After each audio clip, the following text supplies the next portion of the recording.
everyone, we're back, continuing with the video series. At the end of Hardcore Season 3, we are in the after party, if you've been following the series. The server is shut down, people have transferred off, and what I'm doing is making a series of videos following a new character that I made that started with no money and no gear. I made a Drow Fiend Warlock.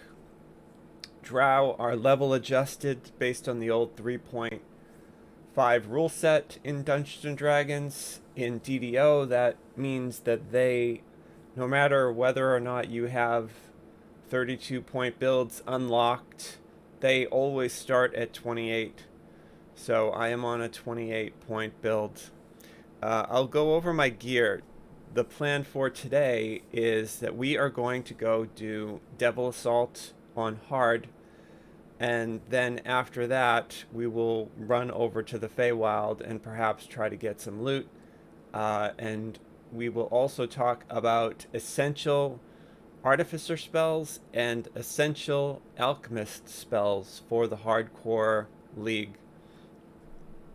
SSG announced that server transfers will end after the holidays, sometime in early January. I believe they said January 3rd. That means likely that if they follow their previous schedule, that we will have a Hardcore Season 4 sometime in January, likely around the 14th, between the 14th and the 23rd, somewhere around there. They would probably start, and then the event goes for 3 months. We don't yet know what they're planning for the next Hardcore League Season 4, whether it's going to be something completely new or whether it's going to be a revisitation of a previous Hardcore League. Remember, Hardcore League Season 1 was Mortality, and that was a sort of a straight permadeath, no extra lives, no special anything, basically just everyone getting used to the Hardcore League server. It was very challenging at the beginning because people were sort of feeling it out, and it was only open to VIPs. Lots of people died. The traps were very deadly in the early quests.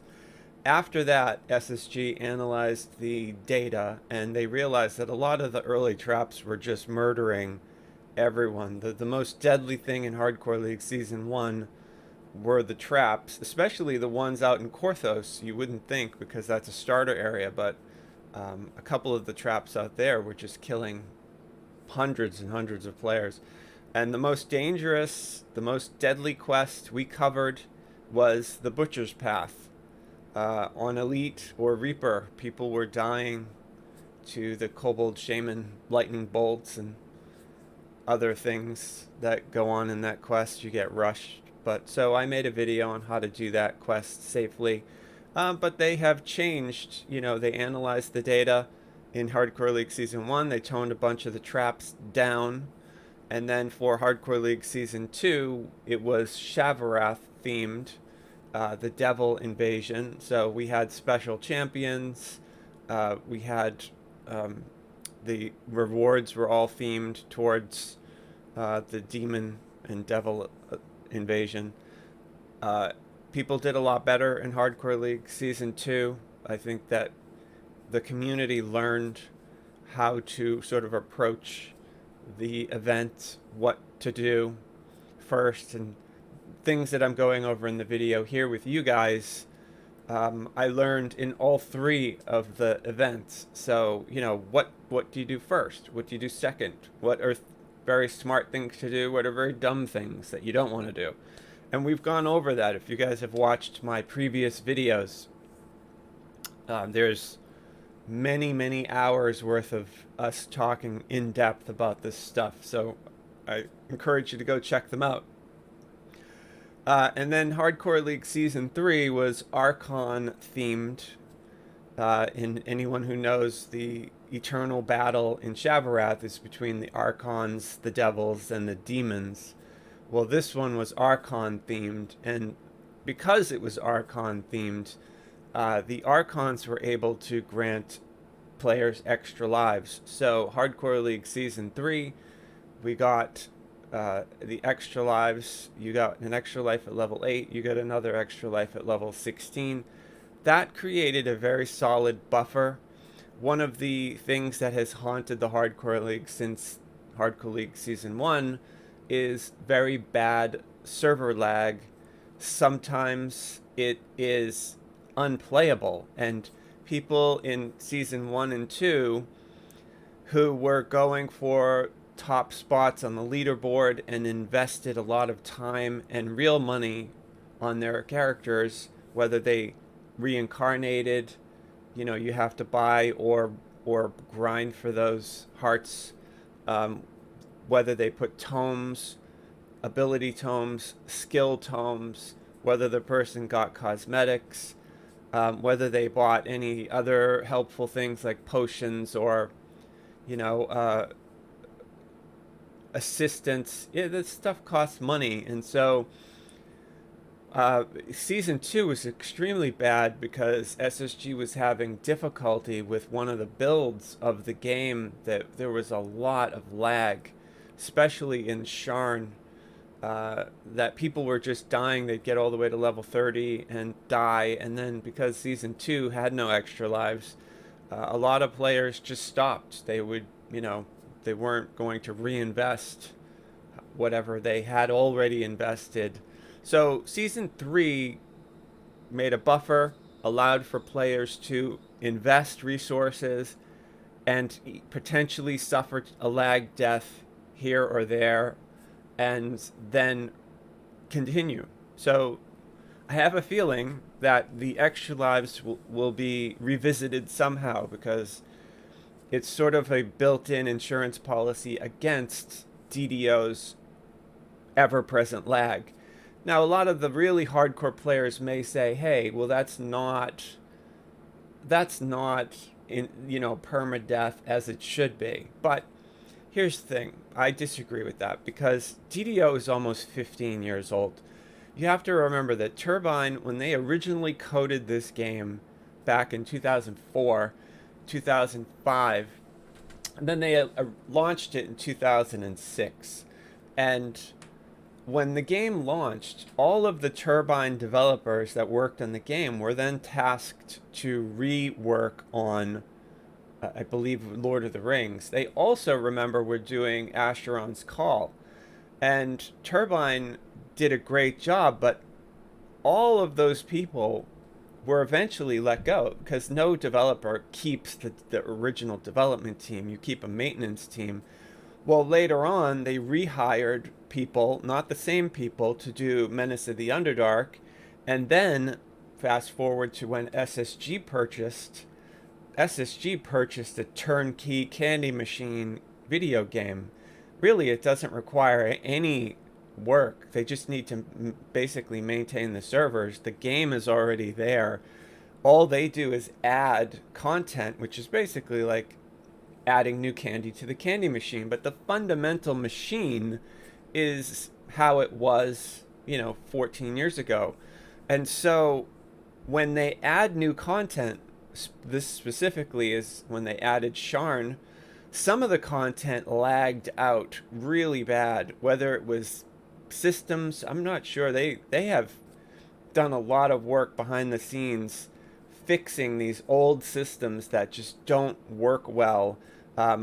You guys probably know about the chat bug, where all of a sudden, after they did a couple of updates and added new content, the chat channels just kept dropping off. You would get kicked out of chat. You couldn't talk in chat. You'd get constantly reconnected to chat. So, they spent a lot of time working on that. But I have experience working in the program world, and I know that, these proprietary systems, once the people who design them go, if the documentation isn't kept, if you don't have, CMM level 1 documentation, then it becomes very hard for a dev later on to sort of figure out what the previous devs did. So the reason that long story is I fundamentally like the extra lives because they add a buffer that allows players to invest and then deal with the inherent problems that DDO has from being a 14-year-old game. So I don't view the extra lives as a deter, as it pulls away from the permadeath. Um, I think it's a helpful for the event if SSG really wants to generate participation. There has to be a system in place to deal with the lag. I mean, it's just a reality of the game. So I like it. The other thing to keep in mind too is extreme permadeath is, while it's popular in DDO, is a small sliver of the larger community, and you are able to do extreme permadeath on a live server. You set up the rules and you set up a guild that maybe enforces those rules, or you don't even need a guild to do it, but you can play extreme permadeath yourself. You don't need a server to do it. I personally am not a fan of the extreme hardcore permadeath. I don't like it prior to Hardcore League, the server and the event. I never played permadeath, but I really like the fact that SSG added an event. I'm an event-oriented player. I really like holidays. I really like, Lord of the Rings is this fantastic game for all the holidays that they have in that game. Every season, Bilbo's birthday. I mean, they have, if you go over there and check that game out, it's very elaborate with the holidays that they have. And so I keep hoping that DDO adds more holidays and makes their holiday calendar better. And so you don't just need a holiday to have an event. So, which is why I really got into the Hardcore League. The Hardcore League wasn't something I thought that I would enjoy, but after being in all three, it's probably my favorite aspect of DDO right now. The community is amazing. The people are fantastic. The players I have met, extraordinarily talented players, and I've made new friends. I have met Twitch streamers. I've met YouTubers. I've gotten to do quests that in ways that I had never done before, and I thought that I knew them really well, and I just come to find out that I didn't know them as well as I thought that I did. And also, I have been in situations where I knew a quest better than anybody else, and it was really nice to see that people, because my home server is Sarlona, that we on Sarlona are doing things in a way that are different than the other servers, and maybe better, maybe worse, but it's all a great experience. I mean, that's the core, right? My opinion, right? This video series is all really my opinion, and it's a one-way conversation. I know you guys have some great ideas. I read all the comments that I get, and I really appreciate them all. My opinion about DDO, the core, I'm a Dungeons and Dragons fan, home brew. I love what Gygax and his friends did for all of us, building on those military combat systems and adding in all of the fantasy elements that they loved, from Lord of the Rings to H.P. Lovecraft, all of these crazy fantasy. So I'm getting off track. The point is that it's all about friends. It's all about a group of friends getting around a table, rolling dice, eating food, talking, just basically having fun together in a social environment. So that's, I think, why I really love the Hardcore League, is because it takes the entire community and gives it an event server that everyone can go and participate in, especially if they leave it open to preferred and free to play. I mean, that's everyone. and you just get to hang out and meet people, and it's really, really a fun time. So what I'll do, I'm going to break the video up into different sections. The first one is we'll go over my gear, so you can see where I am before we start Devil Assault on hard. And I am running in the same craptacular gear that I've been in. Like I said, I started with no money and no gear. Everything that I have, I've earned. However, I do want to say that it's not exactly as if the hardcore league were active. I mean, this is a fundamental difference. I'm in the after party. The after party is dead. There are no people playing. I am the only person on the server at the moment. Literally, it's just me on the entire server. That means there's no LFMs, no groups. There's no auction house. Nobody's posted anything on the auction house because there isn't anybody on the server. There's nothing in the pawnbrokers for me to look through and buy. There's just no help from anybody or anything. So that is not normal. And if this were a normal event, I would be able to go to the Borderlands at level 1 and farm for gear, and then take it and sell it, and then use that money or any gear that I found, post it on the auction house to try to make more money, work a crafter maybe, or sell mats on the auction house. I mean, there's so many different things that I could do to try to generate money. The other thing too is when I would do quests, I would be grouping for all the quests. In my video series here, I've been doing everything solo. In a live event, I am always in a group as much as I can be, because it's safer. And, you know, like I said, it's a social thing. You meet new people. They might know how to do a quest better than I do.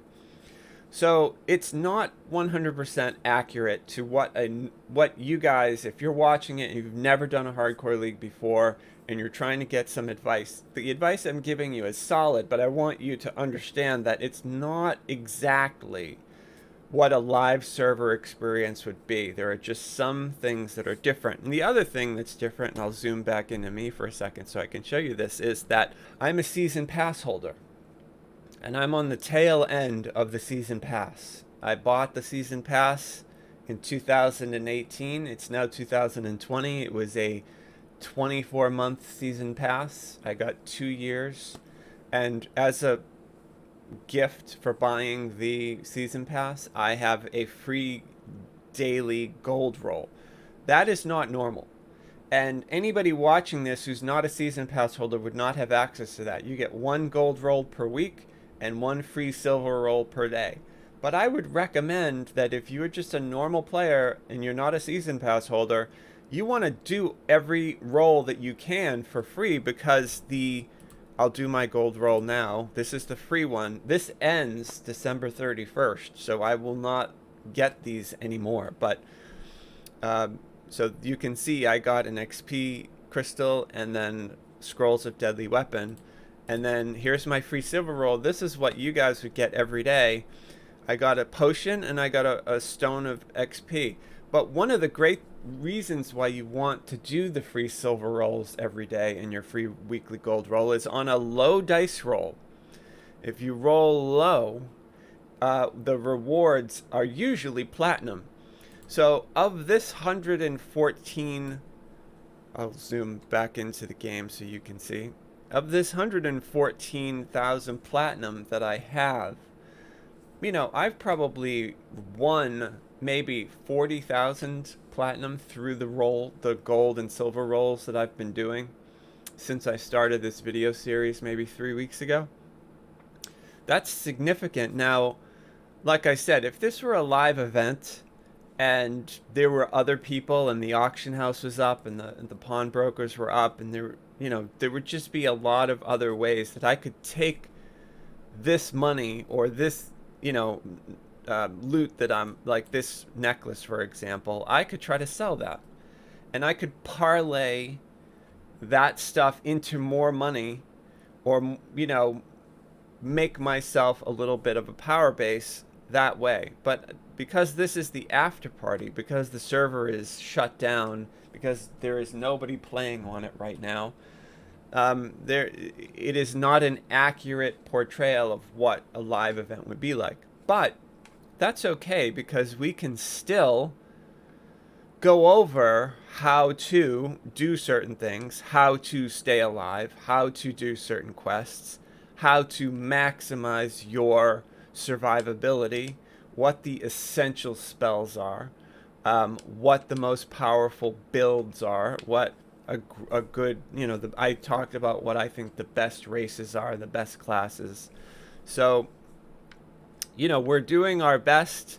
When Hardcore League Season 4 starts, I will make a video series that will follow a character through that experience. I will also probably Twitch stream that live, at least for the first few weeks when I'm running the guild, and you guys can actually see how complicated it can get.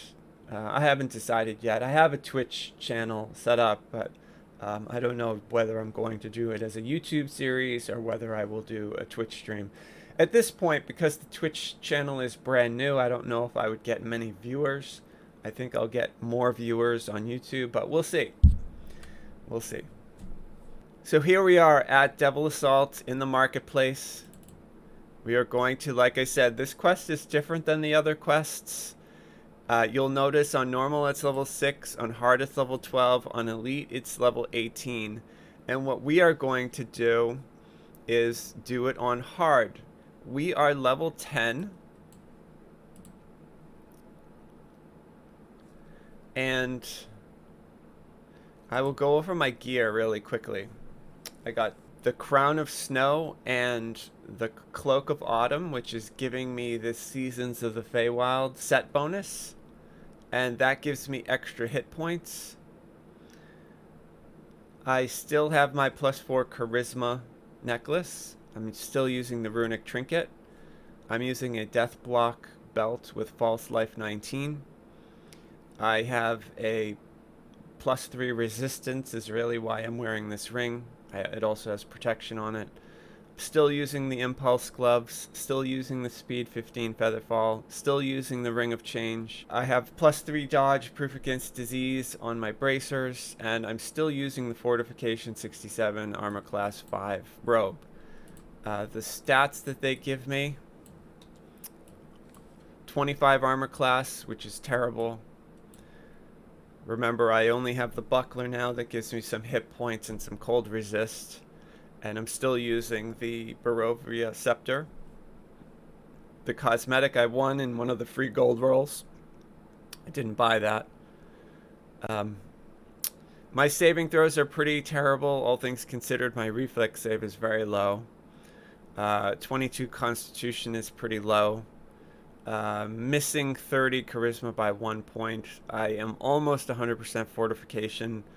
231 hit points is okay. When I get my temporary hit points, that'll go up. And you can see my standing resists, my PRR and MRR are extremely low. This quest may be very challenging because there are devils, there are orthons, there are casting troglodytes.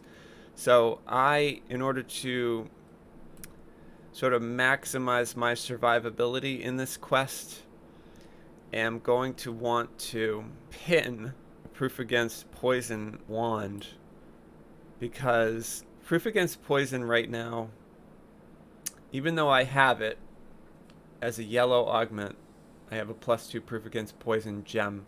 Proof against poison right now is bugged. It's not providing the natural poison immunity. I've submitted a ticket about it. Proof against disease is bugged as well.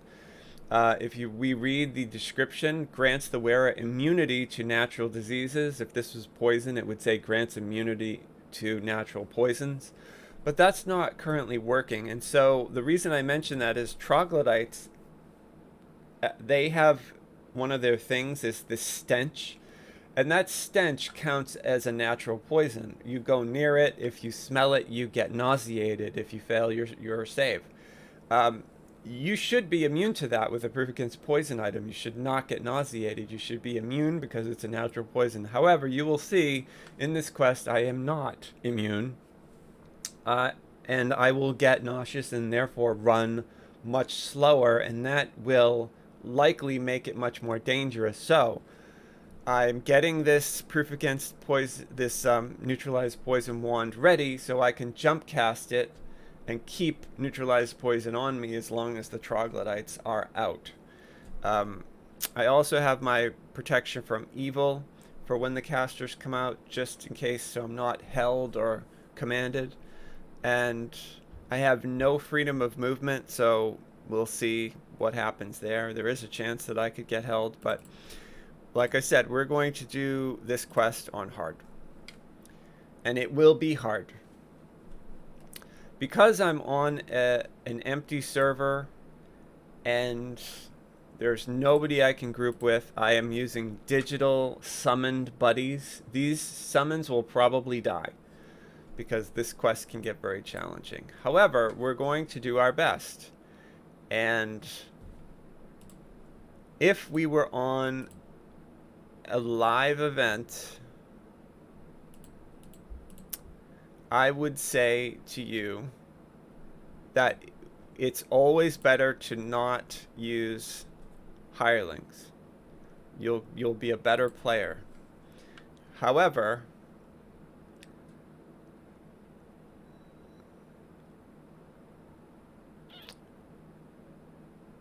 you know what? I'm actually going to start this again. I just realized that we don't have enough healing wands, which is fine. This is all part of the reason why we're doing this. You always want to make sure before you go into a quest that you have enough enough potions and gear, and that's one thing that I forgot to replenish. I only have the one healing wand left, and it only has 35 charges. I may blow through that very quickly. Like I said, this quest can be very challenging. So what I want to do is I'll buy 3 of these. That's overkill, but we want to make sure that we have enough. And then I will also buy maybe 50 more potions. So now I have 76 of those, and I have enough wands. I think 34 neutralized poison is enough. I have enough invisibility scrolls. I will check my reagents. I have plenty. I probably want to get a few. I have scrolls of restoration that I will get a few more of, just because. I will buy 15 more. And also, what is my percentage? Raised dead, 70%. Well, there's a really good chance that I will lose the hirelings, so I will buy 10 raised dead scrolls and pin them just in case I need to raise one of them if they die. The other thing too is here I have an extra action point that I can spend. However, I want to get Bewitching Blast. So right now, even if I spend it on Confusion, it won't really add anything. So I have really no other thing to spend it on at this point. And I don't want to spend the money later to reset it, so I just haven't spent it yet. It's not going to make or break what we do right now. Okay, so now we'll head back to the quest, now that we made sure that we can keep ourselves alive. And that's a very important point. I'm going to leave that in the edited video, so you can see that, you know, it's something that you really want to do. Now, the quest already reset. We don't have to worry about resetting it. So we're just going to go in fresh on hard. and summon our little digital buddies that we'll need. And I have a strategy for using them in here, because otherwise they will die. And then I'm going to buff myself up. Now we also have 67 heal scrolls, but I'm only 50% on those, so I don't want to rely on those. So for this, what I do is I come over to this corner and I pin those healers. If I need a heal, I will run over to them. I will blur myself and I will do the best that I can. Oh, you guys saw that bit of lag, right? That I cast blur, but it didn't. Oh, I know what's going on with that. That's not lag, actually. I'll show you guys what that is. Sometimes it takes a little bit to get used to gear changes, but that's exactly what happened. I picked up a piece of gear, this great cloak from the Feywild that gives me Acid Absorb, Insightful Constitution, the feet wind through the trees, and Blurry. Blurry replaces blur. Blurry gives me permanent blur, so now I don't need to cast blur on myself. I'm always blurred. That is a fantastic cloak, and it's a very easy farm. I showed you guys how to do that in the last video.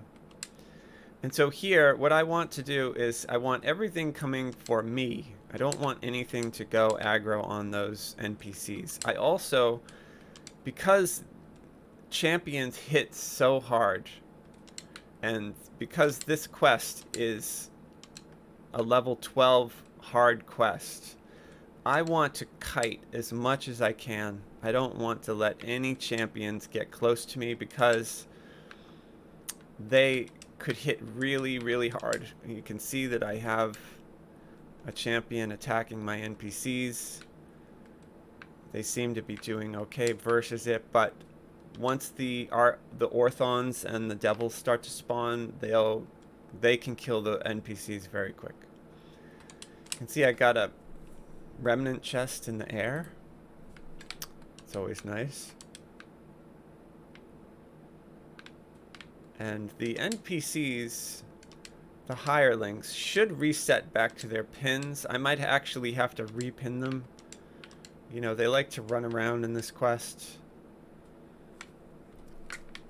especially with these scorpions popping up underneath them. And here is a champion vermin keeper. Make sure that we get him. Yeah, these guys are only here to keep me healed once the spawn gets really bad, so I will, if I need them. Okay, so this is the troglodyte part, and if I get close enough to these troglodytes, I will be susceptible to their stench.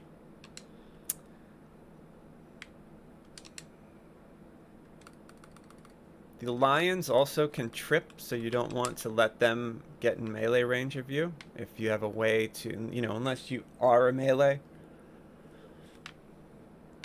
If you are a melee, your build probably put points into balance if you have enough, but it's always a good idea if you are not on a melee to just kite any champions or any mobs that can trip you, like these lions, wolves, hobgoblins can trip you. So I'm not going to let that's a champion lion. I'm not going to let him get near me. The troglodytes I'm going to try to keep away from me because of their stench. I don't want to get the slow.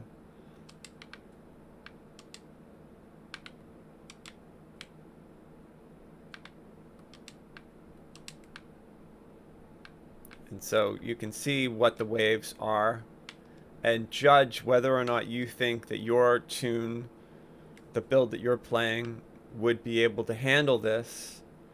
If you don't think so, you can do this on normal and still get favor. I wouldn't skip this quest. I would either do it on normal or hard. Like I said, it's worth doing all the favor you can get early, So later you can choose which of the hard quests you can skip once you are level 19 and the content is much more difficult. This early stuff, you know, the favor is easy to get to. So you want to get it done. We've talked about this before. There are a very, very small percentage of players in DDO who are so good that they can do this at level 10 on Elite. If you get lucky enough to find a group that is going to do that and can survive doing that, that's even better. Then you'll get maximum favor for this. But I don't think it's necessary, especially now with all the Feywild content and all that extra favor. Getting this on normal or hard is fine. It's enough. And you'll see, like, the first wave isn't bad. The second wave, the waves do get significantly worse, but so far, not that bad. We're going to keep the same strategy that we've had. We're going to kite. We're not going to let any of this stuff get close to us because I don't want to be tripped. I'm always going to overheal myself. So you see I took a little damage. I'm going to stop attacking for a second and heal. You can see I got the kobold stench on me. I'm going to take that off with the neutralized poison. That allows me to run my normal speed again. Now that's where proof against poison is broken. That should not happen. But so knowing that, we will mitigate around it. But hopefully by the next hardcore league, SSG fixes that, and proof against poison, proof against disease are working as they should. They are very busy. They, you know, who knows if they will. I hope they do. You know, because it should. If you're relying on an immunity, what I consider essential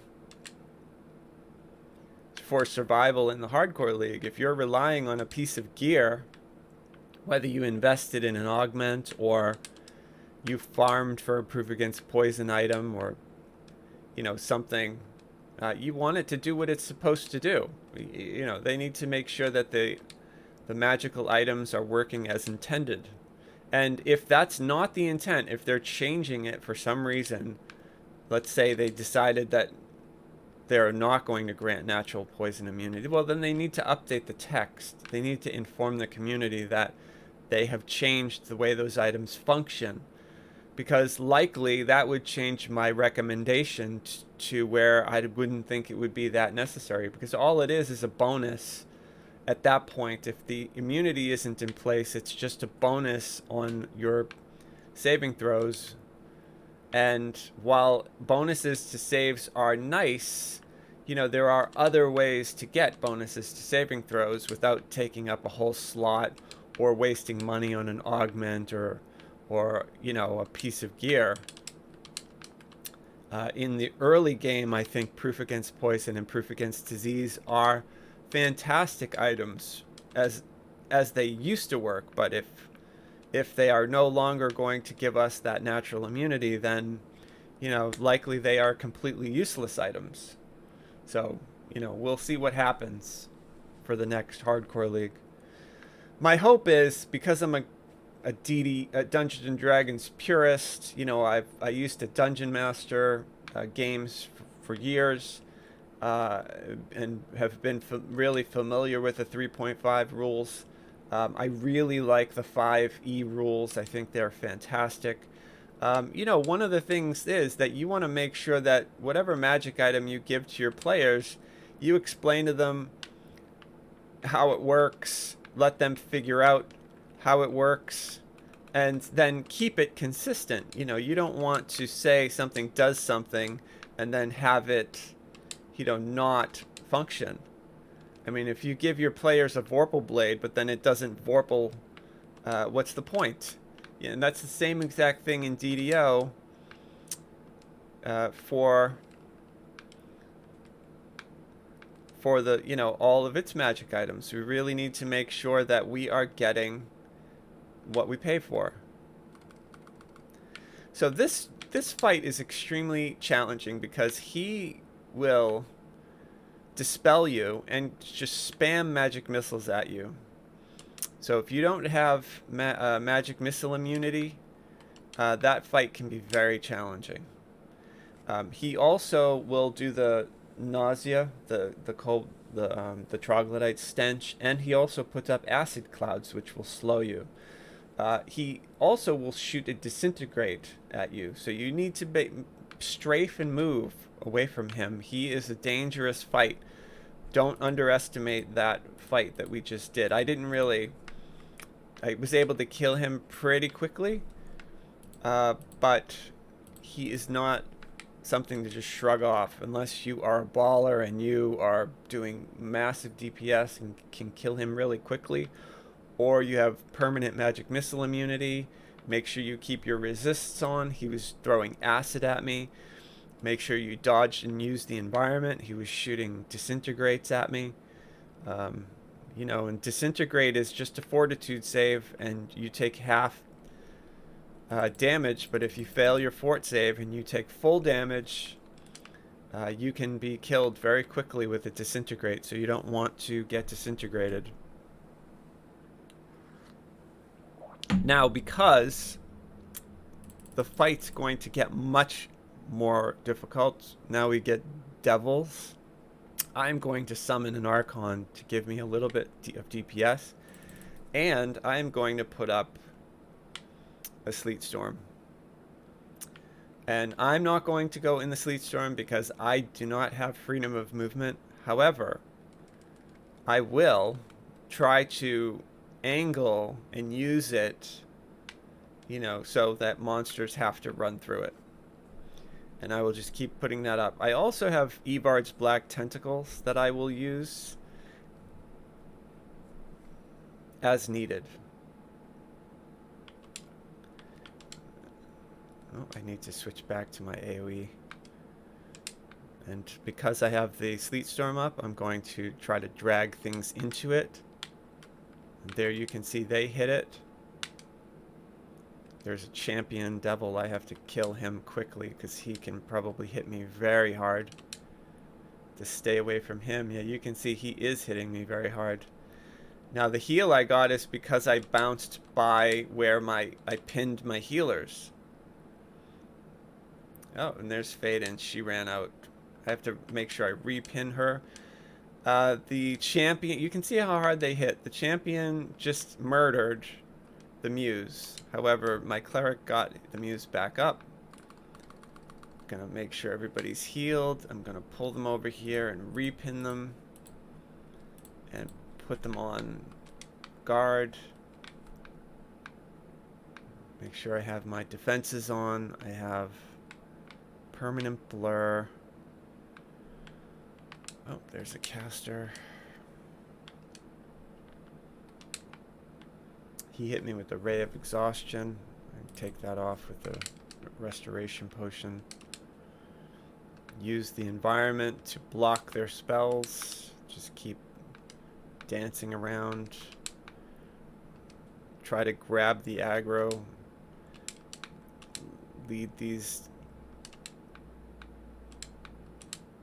When my heals get low, my health gets low, I will jump by my healers and hopefully they will throw a heal on me like they just did. And then I jump away from them so I don't get aggro on them. It's almost impossible to keep them alive, but I'm doing my best. And this strategy is, a pretty decent solo strategy. But like I said, having real players is way better than having hirelings. Now, these devils are immune to fire, so they're not taking my fire damage. Make sure that I keep protection from evil on myself. Make sure if we get more troglodytes that I put neutralized poison on myself. Although I think the troglodytes are done. I think it's all tieflings now. old school tieflings, not the new tieflings, not the 5.0 tieflings that we got to play ourselves. These are the old school tieflings. They look like humans and they have little horns. And they have like reddish eyes. I thought that they were going to allow us to play tieflings like that, but they only put in the new ones, the 5.0 tieflings. So there is a champion. I have to be really careful of him. They hit extremely hard. Do my best to grab the aggro away from the skirmishers, the devils that hit my NPCs. They'll kill them. Here is a champion warlock tiefling. They have very strong spells. I need to get him out of there first.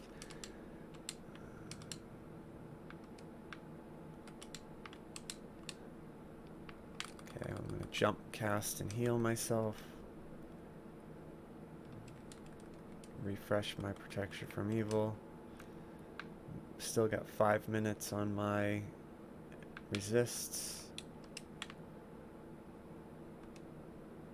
My Archon didn't last.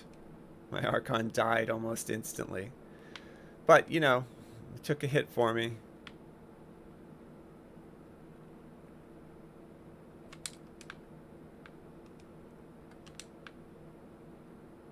Just gonna kite these guys.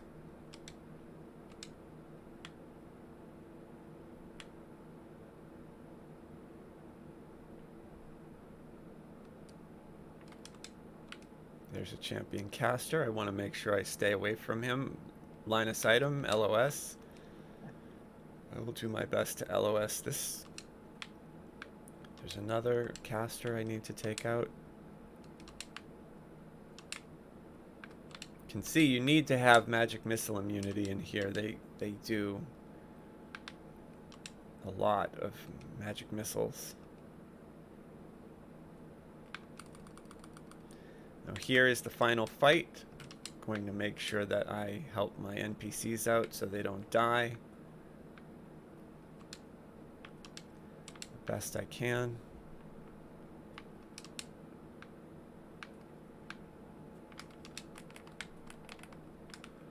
Throw some extra DPS on him. I'm cursed. One mob left. Okay. Remove the curse. The exhaustion will be removed by shrining. I'm going to shrine everybody. So I actually think that second boss is easier than the first boss. But magic missile immunity is necessary, so make sure you come in here with a wand if you don't have a permanent. The other thing too is that some of the mobs will dispel you, so even if you have the ability to cast it, you may need to keep casting it on yourself. Make sure that it doesn't fall off. It's one of the reasons that I love this permanent shield that's built into Enlightened Spirit. It cannot be dispelled. Okay, I am going to summon an Archon. I'll put up another Sleet Storm. Make sure that I buff myself. This round here, we get Orthons, so it's the toughest. I'm going to make sure I have all the extra hit points I can get. I'll wait until I see the gates change before I put on my Rage.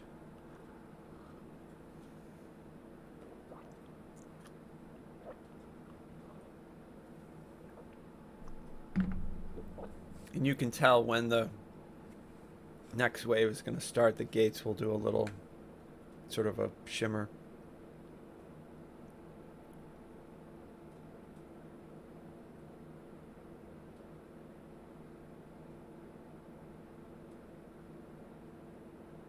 This quest is timed. So there it is. That's the shimmer. So now I put my Rage on.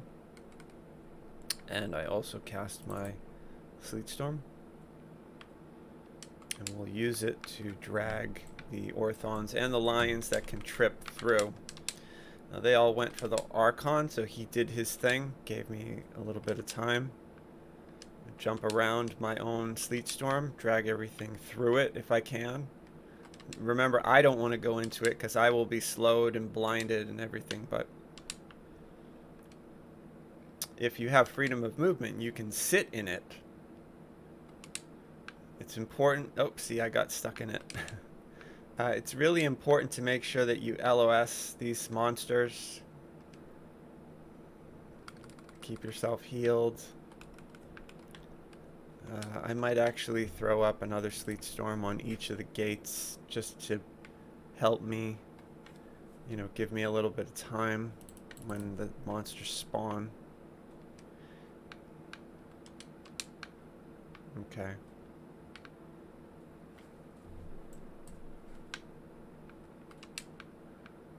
Some of them make it right through it. These Berserkiras, they will trip you, so you want to stay away from them.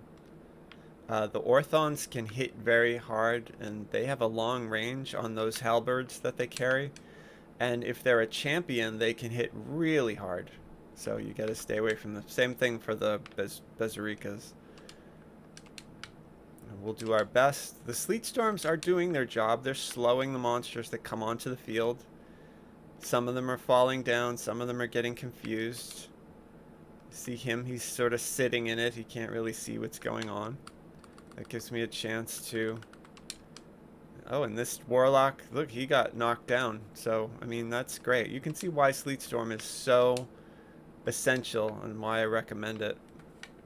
I will throw up another Rage to keep my hit points up, and another Sleet Storm. I can get away from him. Hopefully I got it off. Okay.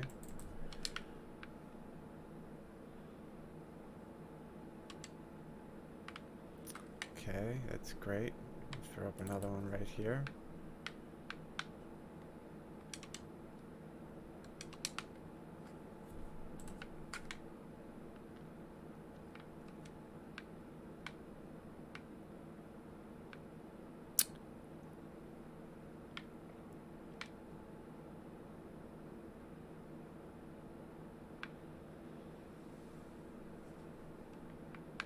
Can see how slow some of the spawn times are, but it's good that they spaced it out so much, because if there's a lot of champions that spawn, if you get a lot of spawn, you can get overrun really quickly.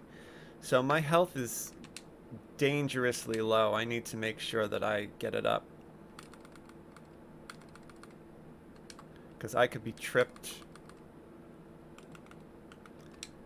You don't want to let yourself go below 50%. Those mobs got right through the Sleet Storm. Sometimes it doesn't work, but sometimes it does. You're just trying to up the percentage in your favor. You know, give yourself every advantage, so...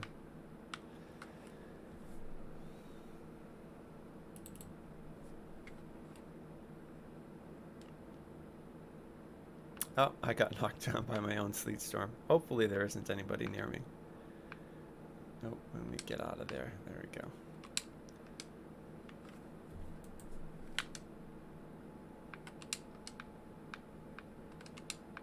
That Crown of Snow or Crown of Frost locks them in ice when you cast the spell. That's great. They're all grouped up, so I'm going to throw an Evards on them. And I'm going to sit... Oh, I need to heal myself. I'm going to sit in the Evards and attack. Oh, I got hit with a hold person. I'm going to renew my protection from evil, and I don't know if that will keep me from getting held, but I'm going to... We'll find out. I'm going to heal myself. And no other mobs on the field. I'm going to switch to single target. I'm going to use my Tainted Spellcasting to increase my DPS. And I'm going to try to kite him so he doesn't hit me with the halberd. I'll let him just keep doing his ranged attack. It's sonic, and you can see the sonic damage from his ranged attack is being absorbed by my elemental resists. I have a much better chance of surviving that than taking one of those halberd hits, since I'm in a robe with a buckler. Since I put protection from evil on myself, I have not got hit with another hold, so we'll see. There is a chance, though, that it was the tiefling caster that hit me with it and not him. He may not actually even cast spells, so. But it's better to be safe than sorry. And there we go. That's it. We completed Devil Assault on hard on the Hardcore League.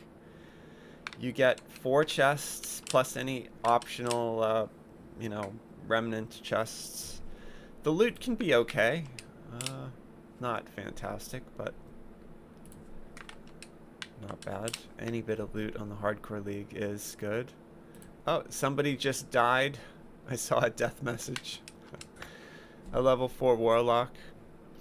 Unfortunately, somebody died. You can see that this is a solid strategy. We had these pinned. They didn't die. They threw a couple heals on us. We didn't need them to do the fight, and we probably could have survived even if they weren't in here. I just didn't want to take an unnecessary chance, and by not using them, considering that I can't find an LFM with anybody who would do this with me. So I think in a group, a solid group, hard is not going to give you guys that much trouble. Any really weak player could wait out beyond the locked door and just hide and send in all the strong players. If you're in a group of 6, let's say you had somebody who was on a dedicated bard or something like that, you could leave the bard out. But I don't think it's that big a deal. As long as people jump and move and strafe and do all of the the defensive stuff. Now this gear that I'm looking at is all level 12 and 13. Nothing really super fantastic. There is a good evasion robe that I'll take. Still haven't really found any good armor. I probably will try to go out to the Feywild and loot some more gear out there, but then go to Ravenloft and try to loot armor from there. So what we are going to do next is we will talk about the essential Artificer and Alchemist spells. I figured we'd go to the Feywild since it's pretty here to talk about this stuff. We'll do Artificer first. Okay, here's the list of essential Artificer spells for the Hardcore League. If you're playing on an Artificer, you want to make sure that you consider these spells. I am listing them as essential. Essential doesn't mean that it's build specific. You may be playing a specific build, whether you're a melee or an inquisitive or a two-handed fighter, or whether you have some flavor mix Artificer build, or whether you're just on my recommended Warforged Artificer. Follow the build that you're on, but keep in mind the spells that I am going to list for you are what I consider essential to survive, because they are just too helpful to pass up. You don't want to skip these if you can fit them on your character. They will keep you alive. So, starting with level 1, Artificer, Resist Energy. Resist Energy, we've talked about in all, wherever it pops up, I recommend it. It is a limited immunity up to a certain amount of any energy, fire, sonic, lightning, acid, frost, and it goes up each level. So at level 7 it becomes 20 resist, and at level 11 it becomes 30, making you immune to 30 points of that particular damage. So if you have 30 resist fire, you're immune to 30 points of fire damage and wouldn't take any fire damage until it was over 30 points. So extremely useful to have. It will keep you alive. It's highly worth taking. I recommend it.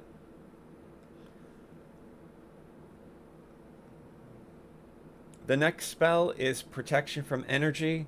Protection from Energy grants you a temporary immunity to the energy type that you select. Let's stick with fire.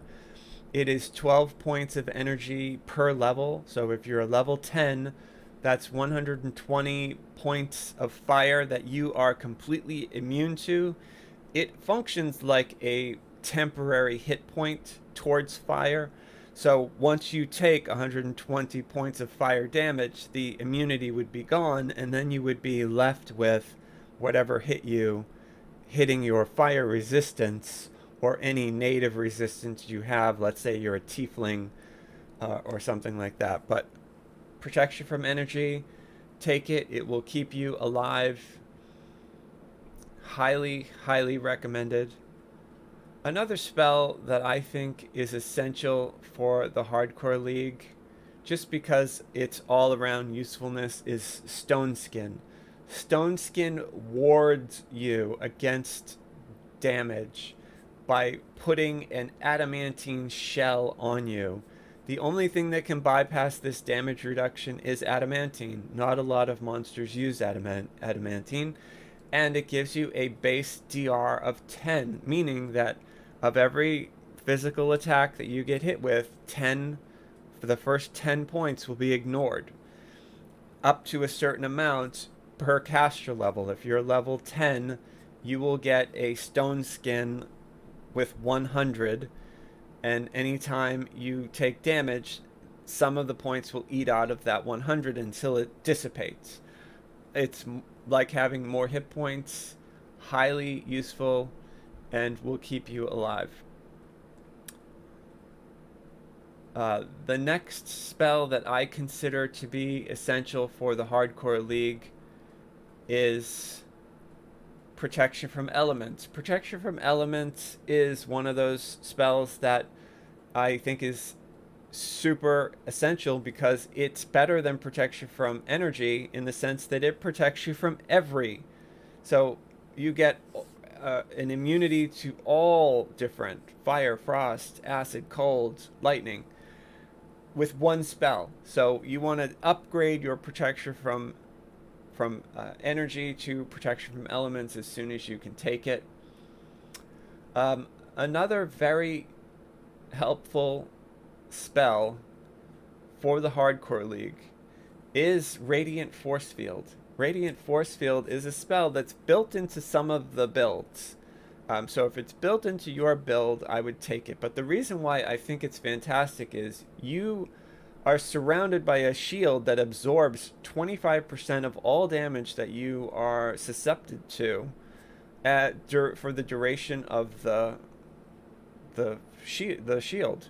It's a defensive. It's great. You can pop it on yourself before you run through a trap. Pop it on yourself before you go into a big fight. Highly recommended. A lot of the Artificer spells that you'll encounter too will give you bonuses to your damage. Adamantine weapons, silver weapons, planar weapons. All those things are build specific, so I'm not going to list them as essential, but likely you'll know whether or not they are essential to your build. Like I said, just follow your build for specifics like that. The next spell I consider to be essential is Protection from Elements Mass. This is the top tier. You want to get this. You can drop Protection from Elements, you can drop Protection from Energy, and just keep Protection from Elements Mass is a protection to all energies, an immunity that lasts for the amount of the cast based on your level, but it's an AoE, so you can put it on all your buddies in a circle, and it's a great thing to throw out at the beginning of a quest. It will help keep your friends alive. It'll help keep you alive. You want to use it as often as you can and keep it if you can fit it into your build. Another two really important spells I think that I would list as essential. One of them is Tactical Detonation. Tactical Detonation is a DPS spell, so normally I wouldn't recommend it. However, I am recommending it as essential for the Hardcore League because it is a ball that explodes. Regardless of the damage, it does a knockdown effect. The monsters must make a reflex save or be knocked down.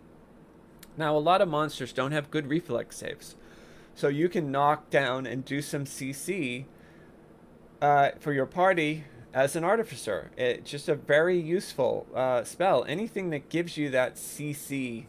Not everything will be affected by it. It's not going to be useful in all situations, but I consider it an essential grab. The next that I would say is probably essential, and this also is sort of out there in the DPS land, but I do consider that if you're on an Artificer and you have the ability to take this spell, it's too good to pass up, is called Deadly Weapons. And what Deadly Weapons does is it will increase the base weapon damage of your weapon by +1.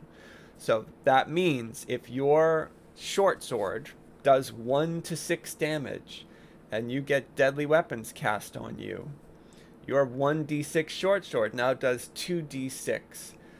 So why is that essential? That's DPS. I mean, that's going to be build specific. Well, it's essential because that will increase anyone's DPS, whether they're melee or ranged, to allow you to kill mobs faster and potentially survive a quest easier. So anything that like that, you want to take it, cast it on as many people as you can. You don't really need to cast it on a caster. So alchemists, sorcerers, wizards probably don't need to get Deadly Weapons, but any inquisitives, any throwing bards, any raging barbarians or barbarians, or anybody, tempests, rangers, I mean, hit them with Deadly Weapons. The quests will go smoother. You yourself should always have it on your weapon when you enter a quest. Throw out your buffs, throw Deadly Weapons on you, throw on everybody else. Fantastic. There's a lot of good spells in here, but those are the ones that I consider essential for Artificers.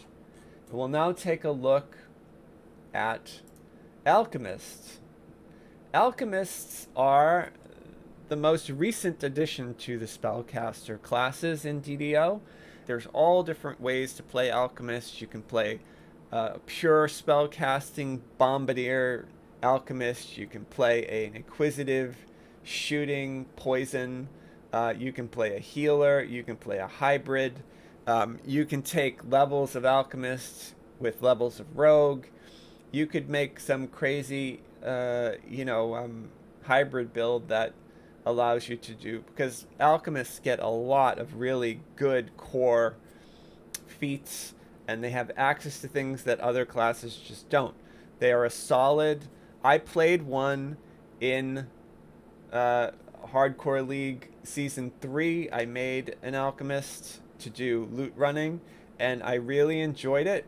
However, I would say that they are very squishy. I found that they were much, much too squishy.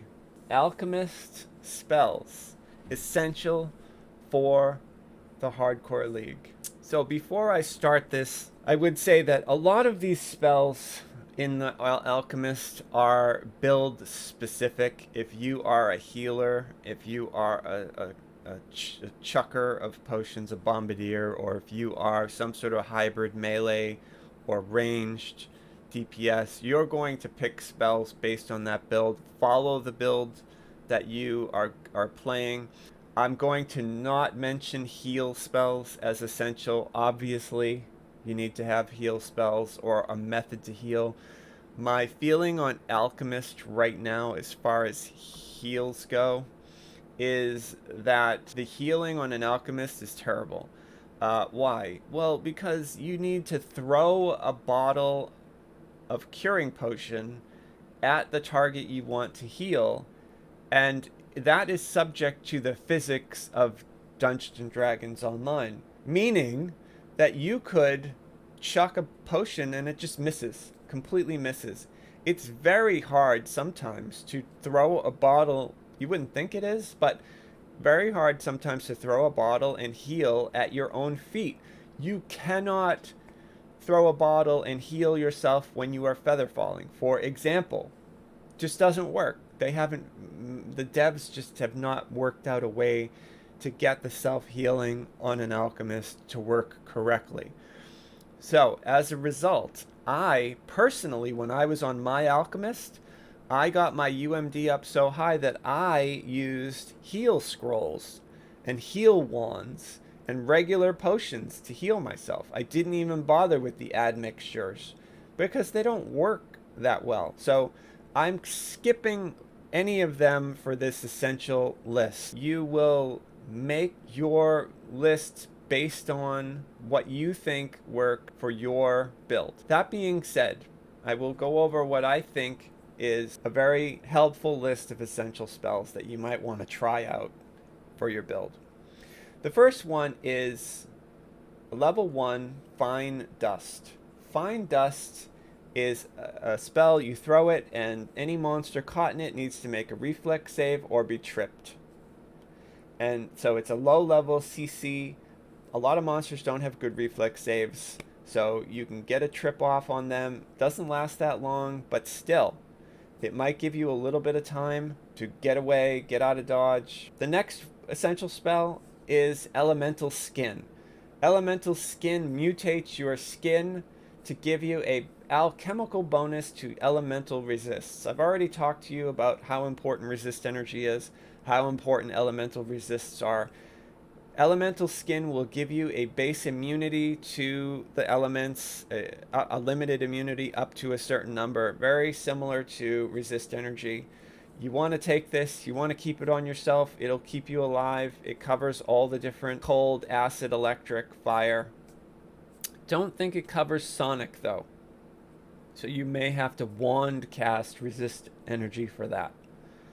But you want to take it and use it, keep it. It is considered an alchemical bonus. I'm pretty sure that means it stacks with other bonuses. The next is Feathers Extract. Feathers Extract is a potion that gives you feather falling and jump. Now we've already talked about how important both of those are. Well, you get them both in one potion here. You need to have the ability to jump, and you need to be able to jump. You want to have at least 20 jump. The maximum is 40. You want to be between 20 and 40 jump to make sure that you can navigate the quests where you need jump. Featherfall, you want an item. You either want to craft an item or loot an item, and if you can't, then you want to have a Featherfall spell until you can. There is another spell that I consider necessary. It's called Gills Extract, and it is a water breathing spell that gives you a movement boost in water. It gives you a Merfolk's Blessing. So it's Merfolk's Blessing and water breathing combined. Both of these are essential until you get an underwater action item. So once you get an underwater action item, you could drop this. You only basically need to make sure that you don't drown. Merfolk's Blessing is nice, but it's not essential.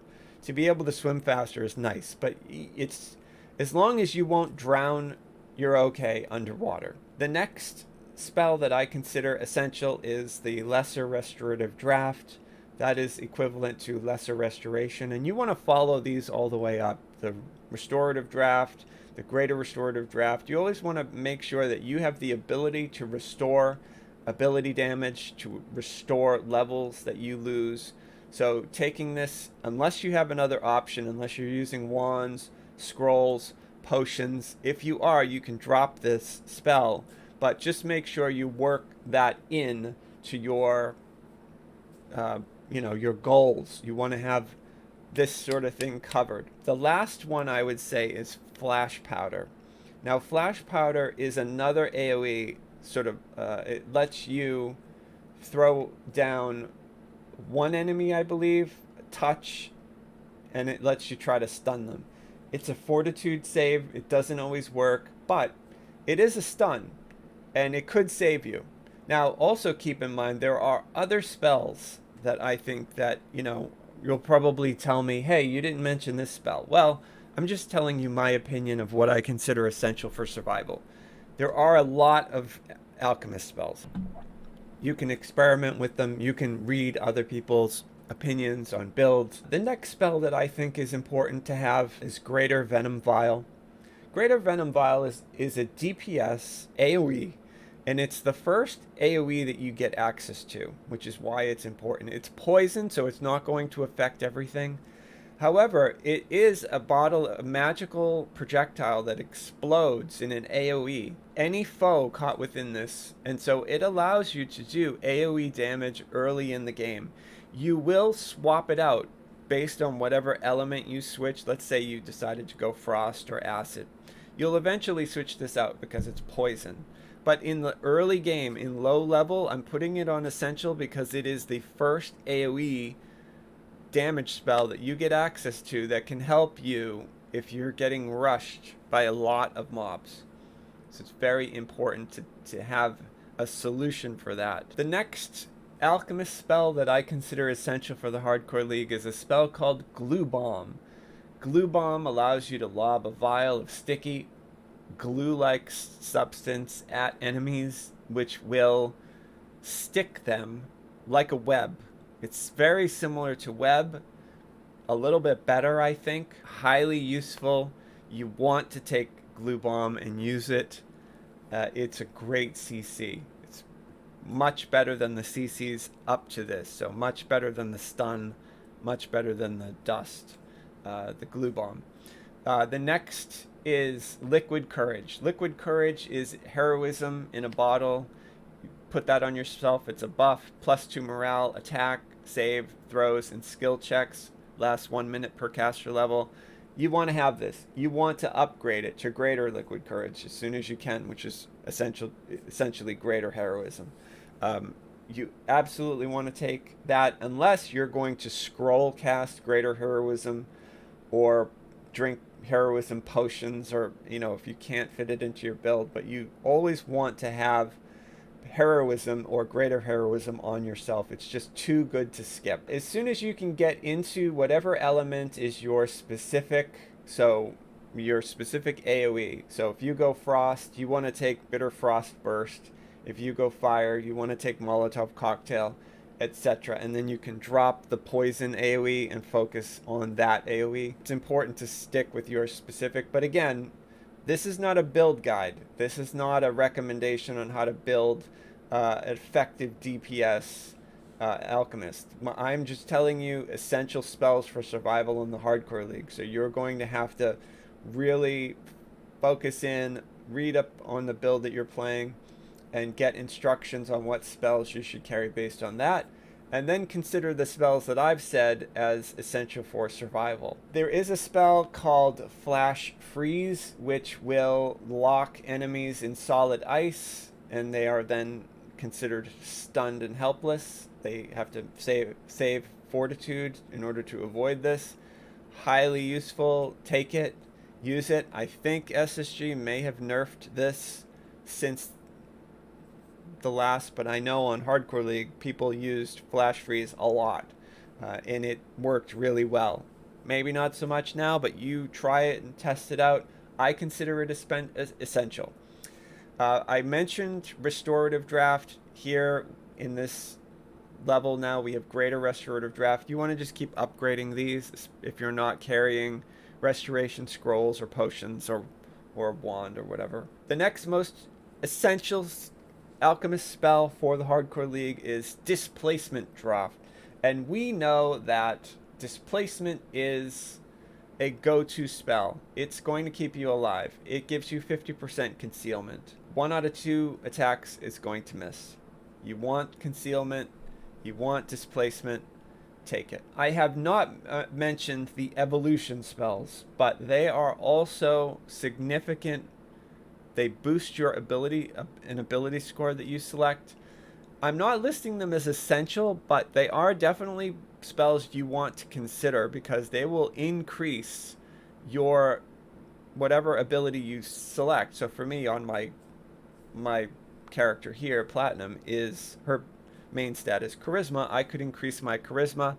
That would increase my DPS. That would increase my DCs. So while maybe not essential for survival, certainly helpful. So you want to consider those. But the next essential spell is Greater Liquid Courage. I already mentioned Liquid Courage. You want to upgrade to Greater Liquid Courage as soon as you can. The next I consider is Invisibility Potion. I've already talked to you about how important I think invisibility is in DDO, how useful it is. It can save your life. You can invis yourself, you can invis your buddies, you can invis NPCs. I mean, it's just great. There are quests where you need to be invisible in order to run through certain areas. So take it if you don't have invisibility potions, if you don't have invisibility scrolls, if you don't have wands, take this and use it. Another essential alchemist spell for the hardcore league is something called Melt Lock. Melt Lock will do a caustic liquid that will unlock a locked door or a locked chest. It's basically knock. And knock is super useful. You want to take it because you never know when unlocking a door might save you time in a quest and allow you to finish quicker. The next potion is Quicksilver. Quicksilver is incredible speed for a short amount of time. Essentially, it's haste in a bottle, and haste is one of my favorite spells. Essential for hardcore, lets you run faster, lets you attack faster, gives you bonuses on reflex saving throws, gives you bonuses on dodge. Don't skip it. Take it. Unless you have haste from another source, whether you're using potions or scrolls or you have a buddy who's throwing haste all the time. If you don't have access to your own, then I would take this. The next potion essential for the hardcore league is Stone Skin Potion. It is the same as the arcane spell Stone Skin or the Artificer spell. It gives you a durable stone covering that absorbs physical damage. The Alchemist does the Stone Skin the best. You can upgrade this and upgrade it again. So Stone Skin, Greater Stone Skin, and then Gold Skin. They all layer, so you want to take them all because they will layer. One doesn't erase the other. So you can have them all on you at the same time. The damage will eat through the gold first, then the greater second, and then the stone skin third. Here's the next recommendation, and this is not, I mean, this is essential, but again, this is based on your build, but you want to take the first multi-vial that you see that you can get if you're on a caster alchemist. This will change based on your build, so I'm not going to list it on essential, but I'm just saying as an asterisk note, multi-vials are the best. So, you know, that's where your DPS really comes in from, at least if you're on a caster alchemist. So you want to get the multi-vial that works for you. The next is Greater Stone Skin. That is essential for the hardcore league. That will give you a stacking 20 DR. The next spell, alchemist spell, that I consider essential for the hardcore league is a spell called Turn to Frog. Turn to Frog is a single target. You throw a vial, the target makes a fortitude save. If it fails, it turns into a frog. It is just so useful because you can turn just about anything into a frog if it fails its save. And that can help you with really nasty champions, really nasty monsters. You want to take it and use it. It will keep you alive. And the last essential alchemist spell for the hardcore league is a spell called Gold Skin.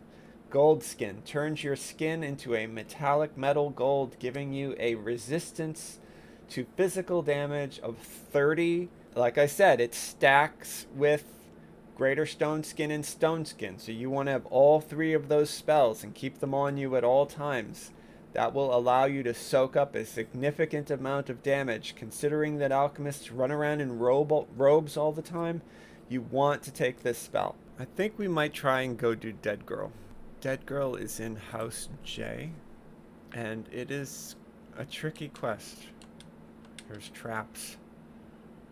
We're going to do our best. We may die in here. It's in the graveyard right over here.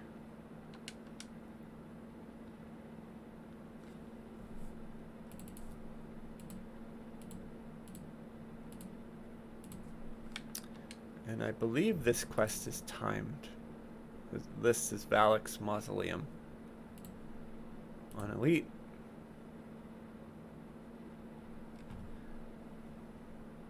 Summon our buddies.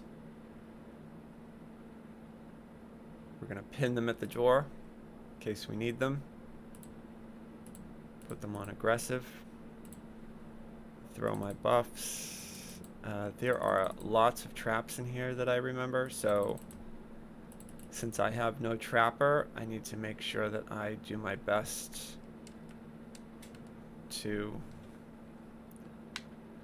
avoid them. So I'm going to just run and jump. Why jump is so important. And I'm going to switch to AoE. I think everything pops when I pull this. Yep, so I'm jumping and gotta kill these arcanes. You will see arcane skeletons killing people in the hardcore league. They can hit really hard. Our quest is timed. We have 30 minutes to get through it. You can see that lightning bolt. Oh, I got hit with a hold. I've got to try to LOS these casters. Keep moving.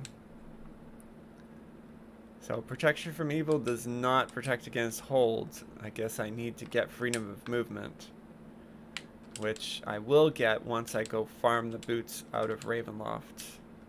So that means that I need to jump and move and try to make sure that they do not get a good sight on me. I need to LOS them.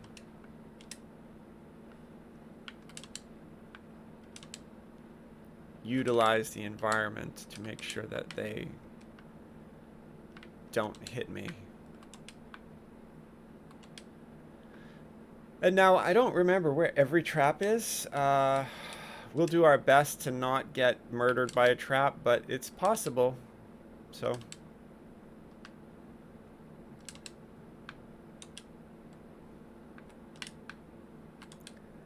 hopefully not.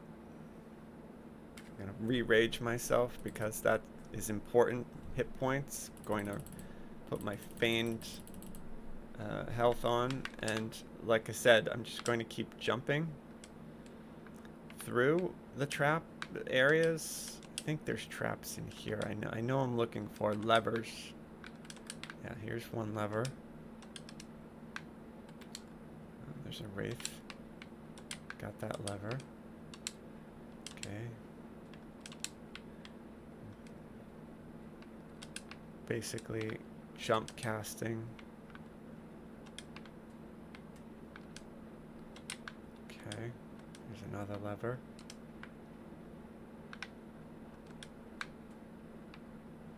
Yeah, that released a wraith.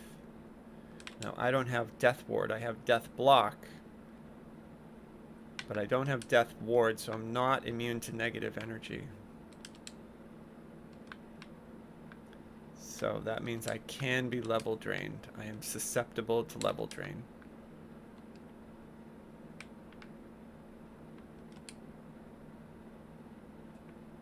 I also can't find secret doors, so I still have one lever to find.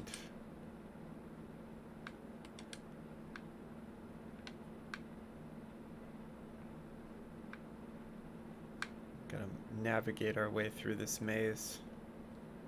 The other lever is over this side. Kill this wraith.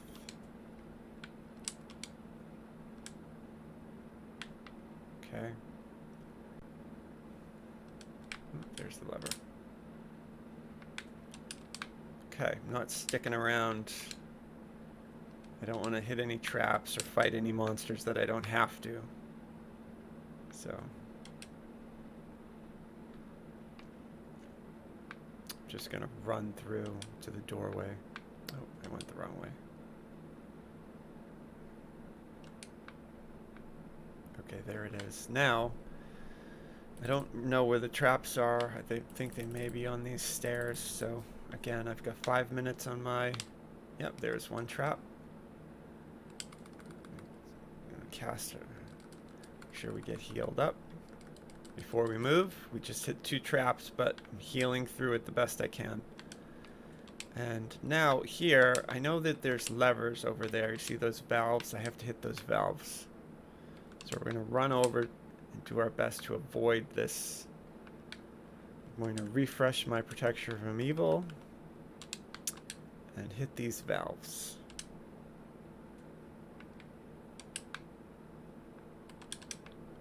Do my best to take out the monsters as I go. Just going to jump over here. Not let that arcane get a sight on me. Try to LOS as much as I can.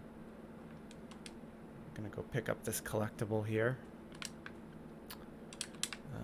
Kill all the monsters that try to attack me. I'm gonna go down here and get rid of these arcanes so they can't cast spells on me while I'm up top.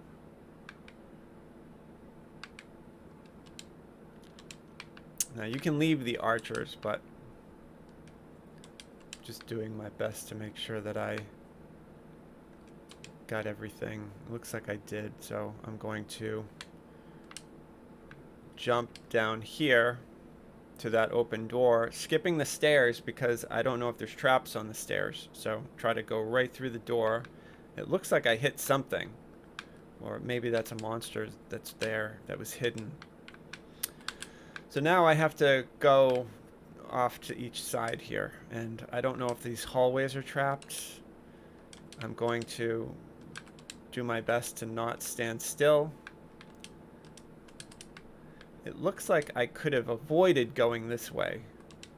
There was no lever I saw. Right? I'm searching. There's no lever. So I'll try to the right. I'm hoping the door isn't trapped, but just in case. Oh, that's a shrine. You know what? I will shrine and refresh this. My false life boots.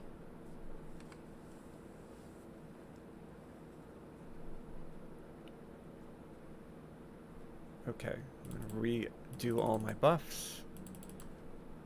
Redo false life. Okay, I've got all the energy resists.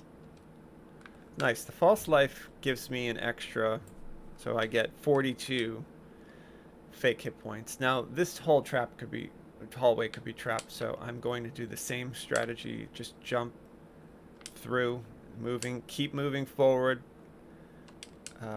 Looks like I sprung a trap. I don't know if I have to go back and fight these things. I'm going to. Okay, there's the... Looks like that's the trap right there. Yep, the door's open now. This is older content, so when you spring a trap, 800 mobs don't jump out, only 2 mobs jump out. In here, I need to go under the water and open the doors. As you see, there's 2 crystals, so I have to go left and right. Now, I know that there's optional stuff to do. And what I'll do is switch on my underwater action ring that we crafted, so I don't have to worry about swimming. And then I will re-put on my good ring. In here, there's a lever I have to pull. I'm going to try to pull it and run. But I won't leave behind everything. You probably could, but I'm going to make sure, because later on I don't want to pop a dungeon alert, because there are a lot of monsters in here. So I'm going to skip all this optional stuff there. I'm skipping that. I'm just going to swim over to this other side. I don't think it's a very long swim, so I technically don't have to do the water breathing, but since this is hardcore, I don't want to take a chance. I'll just have a habit to always equip it. Here's the second lever. Okay, make sure I get the casters first. Okay. Now I could leave the archers. Make sure I get the priest. Okay. And now we're ready to go back to that door. And the door is now open.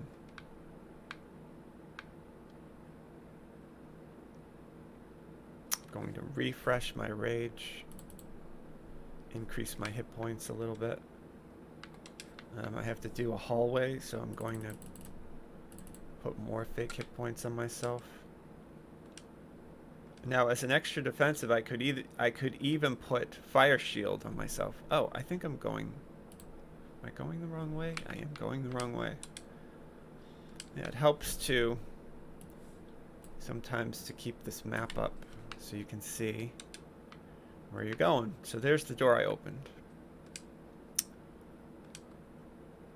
I don't know if there's traps, so I'm just moving, keep moving. And I'll take care of this spawn. Now the archers we could leave, however, I don't want to pop a dungeon alert, so I'm going to kill everything that I can. And we are going to do these sides first, because there's a lever we need to hit. It's right there. Don't think these are trapped, but I think mobs pop out when you pop the lever, so we're going to take care of those. You can see I got hit with a debuff prayer, which gives me -1 to skill checks, attack rolls, and I believe saving throws as well. Yes, minus. Here's the other lever we need. So if you were running with a favored soul or a cleric, they could cast prayer on you and remove that debuff, but it's only -1. Still, Hardcore League, every bit matters, so going to take care of this spawn here, trying to kill these casters first, LOSing that caster there, do my best to use the environment to my advantage, hang out behind the poles, kill the casters first.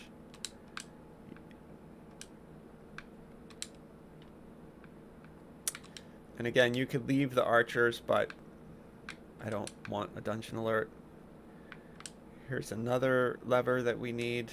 I don't think this is trapped, but there are spawn. We're going to deal with the spawn, especially if the spawn is a caster. I'm not so much worried about these archers, even though they can hurt me. The biggest risk is one of those skeletons casting a hold monster or hold person on me, and then I would be helpless, and then the archers could hurt me, or any melee that's near me could get me then. Not sure about this. I'm pretty sure the floor drops in here. I might be wrong though. Let's see what happens. Oh yeah, there's the floor. So you can avoid that by just running around the sides here. You know, if you were in a group, somebody may have fallen. I'm going to ignore everything in there. They didn't even see me, so I doubt it'll cause a dungeon alert. And we are just going to continue. Since I'm heading down a new hall, I'm going to reapply my false life, make sure I have as many hit points as possible. Jump when I come across any new section, just so I don't hit a trap. Do my best to deal with these. Jumping, jumping, jumping, jumping. I'm ready for a trap. I'm jumping. So we're at the end fight. And there is a lot of spawn here. There is not a lot of LOS area, so I can't really use the environment. I just have to keep strafing and jumping. My spell resist worked, even though it's only 15. You saw the blue shield on me. That's why I love spell resist. And we killed him.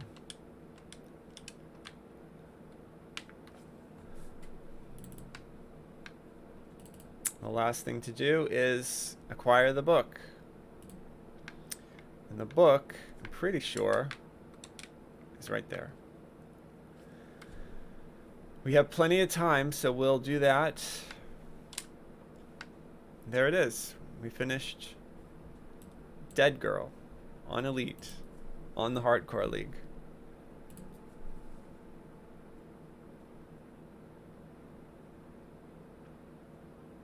It only took us 15 minutes.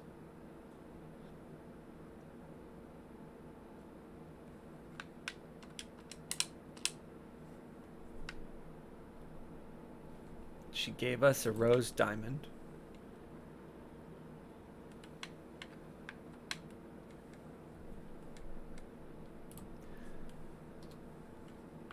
So that's it. We still have lots of level 6. Level 6 just has a lot of quests to do. A lot of the level 6 Feywild quests still. And I think that we'll do some of those next time. And I will hopefully get that done in the next day or so. But in the meantime, I hope you guys are well. Stay safe, everybody, and I hope adventures go well.